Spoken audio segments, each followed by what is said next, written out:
selamat pagi pemirsa. Berita Padang hadir kembali hari ini bersama saya Adini dan sejumlah informasi telah kami siapkan untuk Anda. Berikut selengkapnya.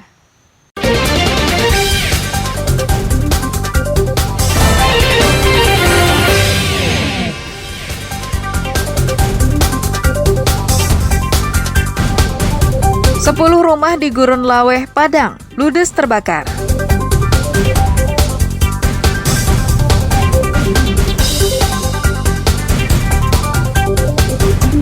Dua balita dibuang orang tuanya di halaman masjid.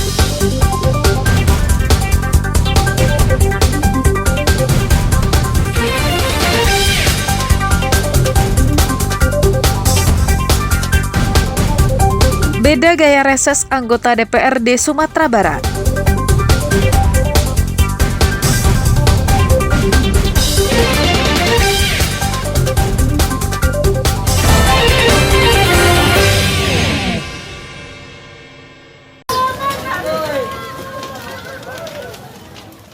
Sebanyak 10 unit rumah terbakar di Gurun Laweh, Kecamatan Lubuk Begalung, Padang pada Senin malam. Api dengan cepat membakar seluruh bangunan yang berdiri saling berdekatan itu. Suara gemuruh api yang menyala-nyala membuat penghuni rumah tak kuasa menahan tangis mereka. Kobaran api membakar seluruh rumah, yang sebagian besar merupakan rumah semi permanen. Para penghuni rumah tidak sempat menyelamatkan barang-barang mereka, perabotan rumah tangga, serta peralatan lainnya, karena api dengan cepat menghanguskan semua bangunan yang terbakar.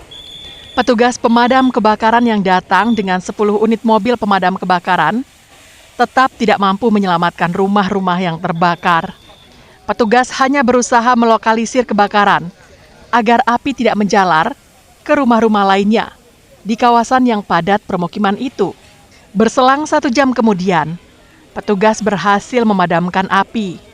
Dalam kebakaran ini, seorang warga harus dievakuasi dan dilarikan ke rumah sakit karena mengalami luka-luka.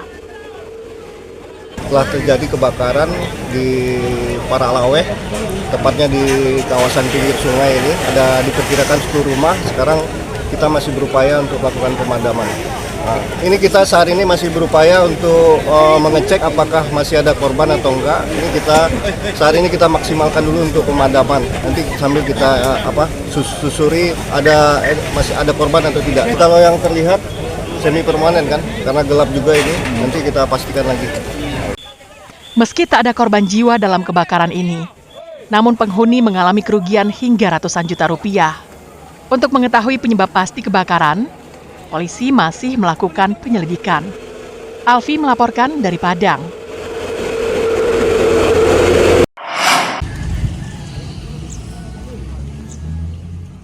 Hingga kini, korban bencana banjir lahar dingin Gunung Merapi belum menerima bantuan perbaikan rumah yang mengalami kerusakan akibat dihantam banjir.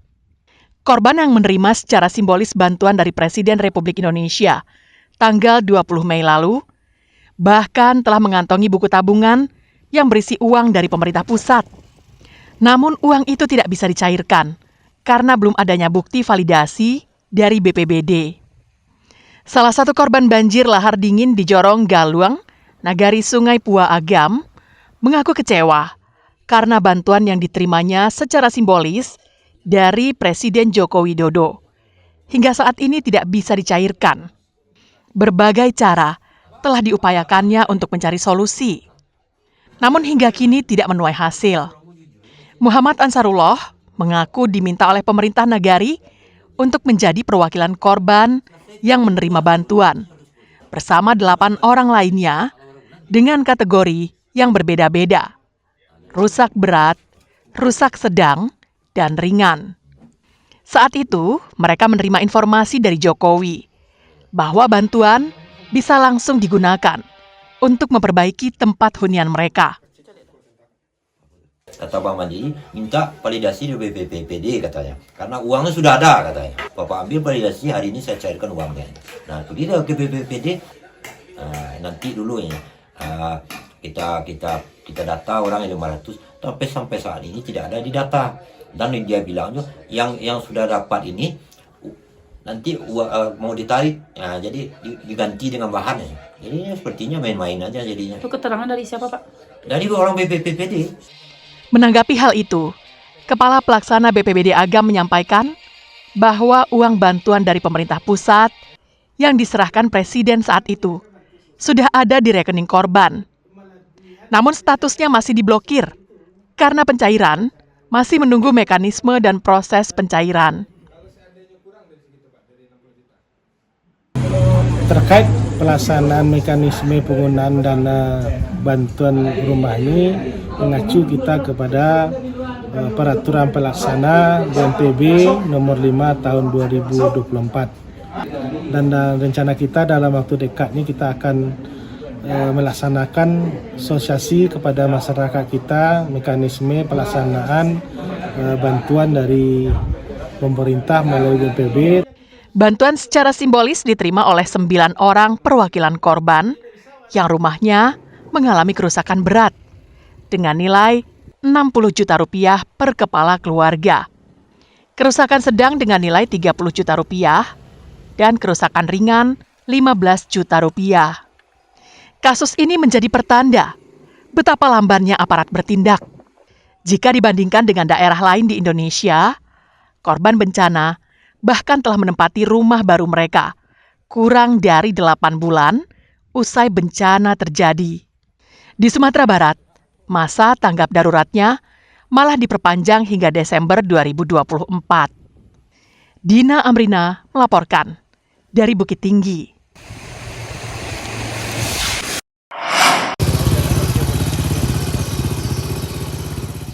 Puluhan murid sekolah dasar negeri 4 Suliki terpaksa harus menumpang belajar ke rumah salah satu guru.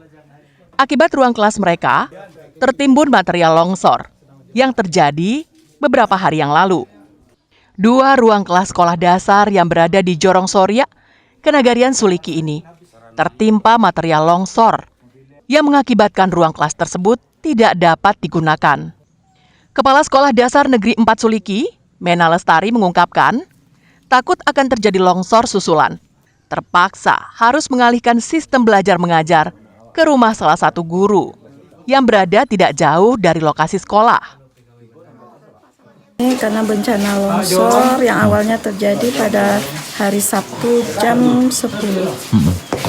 Terus lokal kedua itu terjadi karena susulan yang terjadi pada minggu malam pada jam 2. Kita menumpangkan di rumah salah satu guru untuk sementara waktu kita mencari tempat yang lebih kondusif lagi.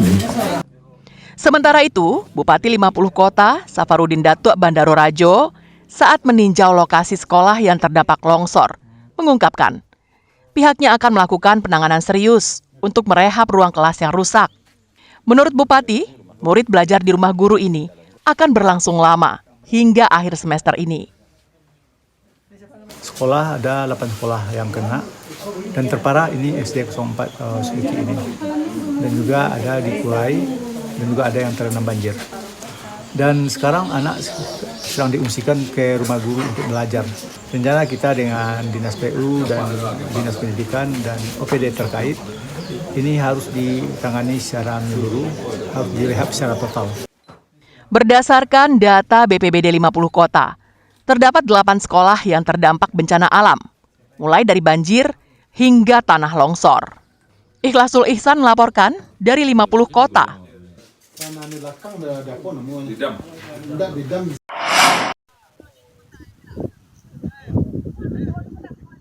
Akses jalan dari Nagari Maligi menuju pusat kecamatan Sasak Ranah Pasisia maupun ke ibu kota Kabupaten Pasaman Barat putus total.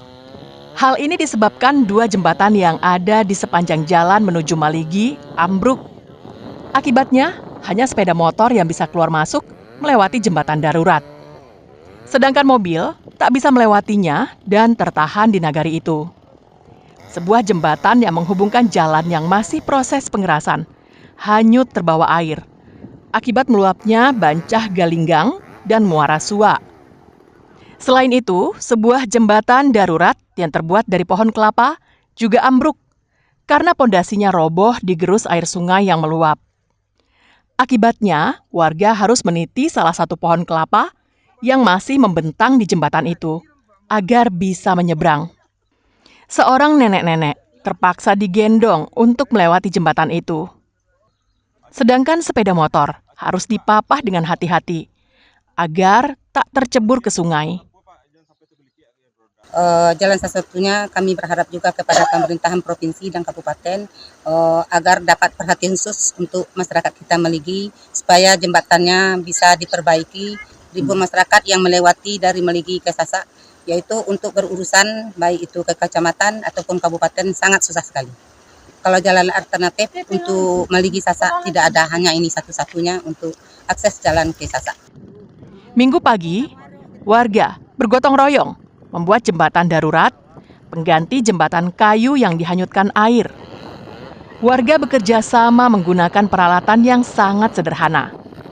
Rencananya, jika jembatan ini selesai dikerjakan warga, maka mereka baru akan memperbaiki jembatan yang ambruk. Akan mengkoordinasikan dengan PUPR Provinsi Sumatera Barat, artinya untuk penanganan darurat akan segera kita lakukan karena dampaknya adalah satu kejorongan, satu nagari di Meligi itu tertutup total. Makanya untuk segera akan kita buka akses ini agar masyarakat dapat kembali. Warga berharap pemerintah Kabupaten Pasaman Barat membangun jembatan permanen yang kokoh agar mobilitas warga tak terganggu. Nagari Maligi terletak di pinggir pantai di daerah Sasak, Pasaman Barat.